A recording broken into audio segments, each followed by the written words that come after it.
Thousands of global delegates continuing sharing and committing on the third day of the International AIDS Conference hosted in Durban.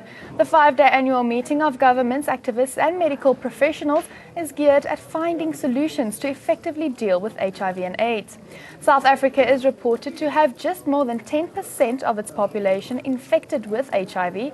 Among the many speakers today has been First Lady Thobeka Madiba Zuma and popular HIV activist who has been living with the virus for decades, all encouraged by the commitment being shown by all parties concerned.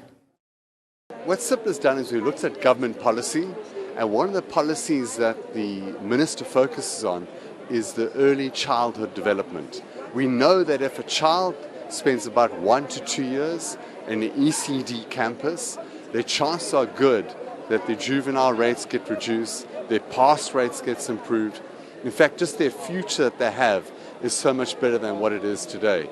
So we've been partnering with them to develop fireproof structures that can get these children into school and set them up for success for the future. Actually was possible in 2000 already if everybody started then to just focus on what they were saying, focus on where they wanted to be, and focus on a collective objective of wanting to save lives. If we started on that foot in 2000 already, I'm sure by now we'd be talking a cure. I'm glad that the conversations have moved from who said what, what cost what, where, to all of us saying by 2030, as a collective, as Africans, as a global village, by 2030, we want an AIDS-free generation. And it is possible, it is doable, especially when you're speaking AIDS-free generation, because AIDS is preventable. HIV, you may be born with it, you may have not known your status, but AIDS is preventable.